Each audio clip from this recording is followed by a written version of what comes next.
अगर आप आपकी या फिर आपके मम्मी पापा के लिए कोई ऐसा स्कीम ढूंढ रहे हो जहां से आपको ज्यादा से ज्यादा बेनिफिट भी मिले और वो जो पैसा है वो सिक्योर भी रहे, तो आपके लिए बेस्ट ऑप्शन है सीनियर सिटीजन सेविंग्स स्कीम, जिसमें आप 1000 से लेकर 30 लाख तक की इन्वेस्टमेंट कर सकते हो, जिसमें आपको 8.20 की गारंटेड इंटरेस्ट भी मिलेगा, जो कि आज की डेट में बैंक की जो एफडीज है उससे बहुत ही ज्यादा है। साथ ही साथ इस इन्वेस्टमेंट को आप 5 साल से लेकर 8 साल तक इसको एक्सटेंड कर सकते हैं और आपको हर क्वार्टर में इंटरेस्ट प्रोवाइड की जाएगी। साथ ही साथ अंडर सेक्शन 80C के तहत इसमें आपको इनकम टैक्स की भी छूट मिलेगी। हेलो गाइस, मेरा नाम है Amit, welcome back to my channel Apex Talk. Guys, आज की इस वीडियो में हम सीनियर सिटीजन स्कीम के बारे में डिटेल में बात करेंगे, जो कि गवर्नमेंट का डिजाइन किया गया, गवर्नमेंट का खुद का एक इन्वेस्टमेंट प्लान है जो कि स्पेशली डिजाइन किया गया है फॉर सीनियर सिटीजन लोगों के लिए, जिनका उम्र 60 साल या 60 साल से ज्यादा है। वो इस स्कीम का लाभ उठा सकते हैं और वो 5 साल या फिर 8 साल के लिए इस इन्वेस्टमेंट को एक्सटेंड कर सकते हैं और रेगुलर इनकम भी पा सकते हैं। तो गाइस, पहले बात करते हैं कौन कौन इस स्कीम का लाभ उठा सकते हैं। तो गाइस, पहले तो है जिनका उम्र 60 साल या 60 साल से ज्यादा है, वो इस स्कीम में इन्वेस्टमेंट कर सकते हैं। दूसरा है जिसने बीआरएस लिया है, मतलब वॉलंटरीली एग्जिट लिया है और उनका उम्र 55 या फिर उससे ज्यादा है, तो वो इन्वेस्टमेंट इसमें कर सकते हैं। तीसरा, अगर कोई डिफेंस का बंदा है और उनका उम्र 50 या फिर उससे ज्यादा है, तो वो भी इस स्कीम में पैसा इन्वेस्टमेंट कर सकते हैं। तो आप बात करते हैं मिनिमम और मैक्सिमम कितने अमाउंट तक आप इसमें इन्वेस्टमेंट कर सकते हैं। तो इसमें आप 1000 से लेकर 30 लाख तक इन्वेस्टमेंट कर सकते हैं। पहले इसका जो लिमिट था वो 15 लाख तक था।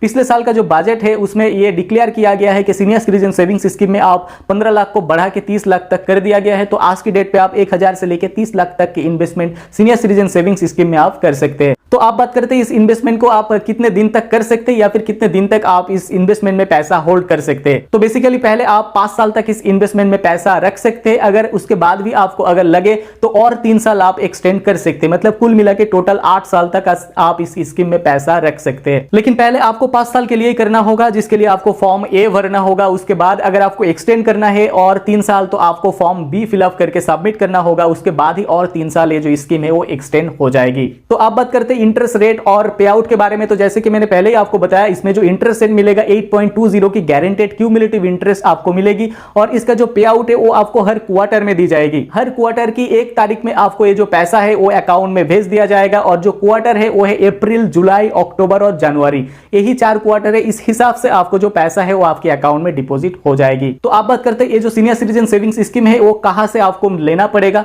मतलब कहां पे जाके आपको इन्वेस्टमेंट करना होगा। तो लगभग इंडिया में जितने भी बैंक है उसमें से 13 से 14 बैंक में ये जो सीनियर सिटीजन सेविंग्स स्कीम है ये आपको मिल जाएगी। बैंक का जो लिस्ट है वो मैंने यहाँ पे दे दिया है, आप देख सकते हैं बैंक का लिस्ट। यहाँ से अगर आप चाहे तो स्क्रीनशॉट करके भी रख सकते हैं।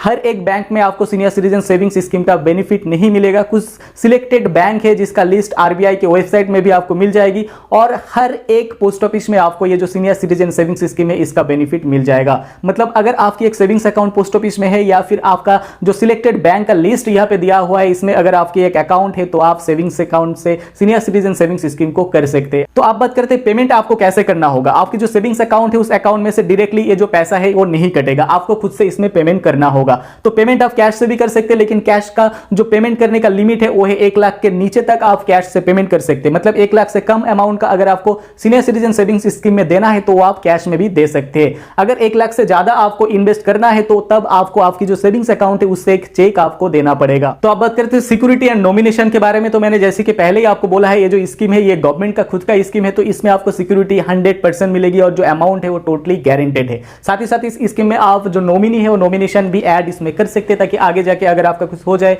तो आपका जो पैसा है वो आपके नॉमिनी को मिले। तो आप बात करते हैं डॉक्यूमेंटेशन के बारे में कि अगर आपको इस स्कीम में पैसा देना है तो आपको क्या क्या डॉक्यूमेंटेशन प्रोवाइड करना होगा।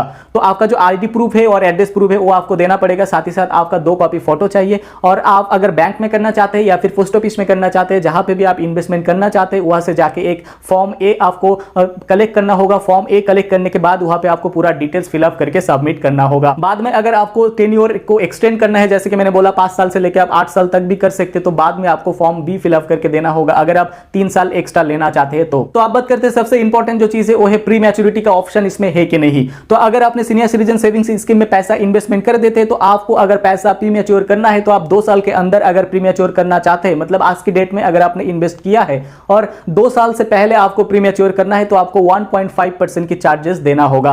अगर आप 2 साल के बाद कभी भी ये जो प्रीमैच्योर करना चाहते हैं तो आपको 1% के चार्जेस देना होगा। मतलब प्रीमैच्योर चार्ज जब तक ये जो मैच्योरिटी नहीं होगा तब तक इसमें है, और वो है 1% 2 साल के बाद, और 2 साल के पहले अगर आपको प्रीमैच्योर करना है तो 1.5% आपसे चार्जेस ली जाएगी। तो आपको ऐसा भी सोचने का कोई जरूरत नहीं है कि ये जो पैसा है ये 5 साल के लिए लॉकिंग है, 5 साल में आप उठा नहीं सकते। अगर आपको पैसा की जरूरत है तो आप चार्ज देके प्रीमैच्योर भी कर सकते हैं। साथ ही साथ और एक इंपॉर्टेंट बात मैं आपको बताना चाहता हूं, अगर आपने सीनियर सिटीजन सेविंग्स स्कीम किया है और चाहे वो आपकी जिस भी लोकेशन पे हो वहां से आप कोई दूसरा लोकेशन पे शिफ्ट हो गए हो और वहां पे आप उसको ट्रांसफर करना चाहते हो तो आप कभी भी कर सकते हो। जैसे कि जो लिस्ट है उस लिस्ट के हिसाब से अगर आपके सामने वो बैंक है तो वहां पे आप ट्रांसफर कर सकते हो, या फिर पोस्ट ऑफिस है तो वहां पे भी आप ट्रांसफर कर सकते हो। ऐसा नहीं है कि जहां पे आपने किया है वहां पर ही आपको मैच्योर करना पड़ेगा, वहां से ही आपको फुलफिल जो फैसिलिटीज है वो लेना पड़ेगा, ऐसा बिल्कुल नहीं है। आप जहां शिफ्ट हो जाएंगे वहां पे आप इसको ट्रांसफर कर सकते हैं। तो गाइस मुझे उम्मीद है सीनियर सिटीजन सेविंग्स स्कीम को लेकर आपका जो कॉन्सेप्ट है वो थोड़ा बहुत क्लियर हुआ है। गाइस इस वीडियो को लेकर अगर आपके मन में कुछ भी सवाल है तो प्लीज कमेंट बॉक्स में बताना, मैं उसका आंसर जरूर करूंगा।